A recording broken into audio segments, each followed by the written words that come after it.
Alright, happy Saturday. So what I want to talk quickly about today while I'm lifting, because I'm trying to get everything done really fast today because I got a birthday in the family and everything going on. It's a nice day out. Start studying up on vitamin D deficiencies if you're an endomorph, especially if you're African American, because I've been reading a lot about vitamin D deficiency because I'm in Seattle, Washington, where I don't get a lot of sunlight. I'll be right back. Okay, so more on this vitamin D deficiency. I've been studying up a lot and researching on vitamin D deficiency in African Americans because I'm from the Pacific Northwest, and there are effects that low vitamin D has on insulin. So you should research that topic. Don't take my word for it. Research, especially if you're African American, the way vitamin D affects African Americans' insulin levels and higher probability of diabetes, which can be linked to obesity. It was linked to obesity in several researches that I checked out online. So peruse that subject. I think that it will be something that will probably lubricate your mind with information that will make you want to, if you're already not taking a vitamin D supplement, or just making sure that you get a lot more sunlight exposure.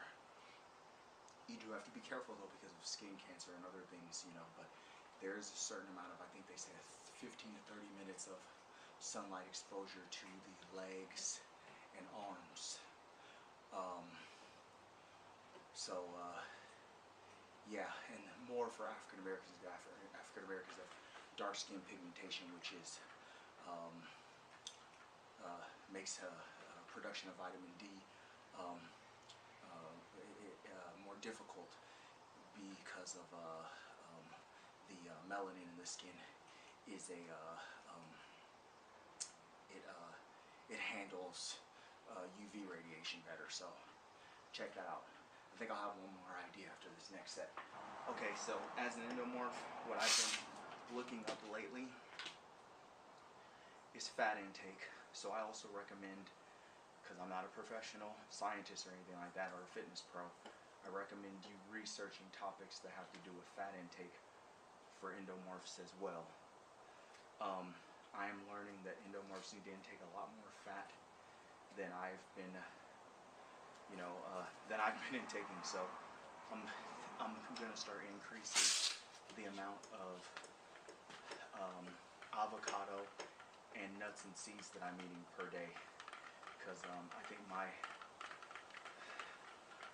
fat is set at like, well, I think 700 calories or something like that. So look at the vitamin D for endomorph intake, and then also research your fat intake as an endomorph. I think that's going to help you.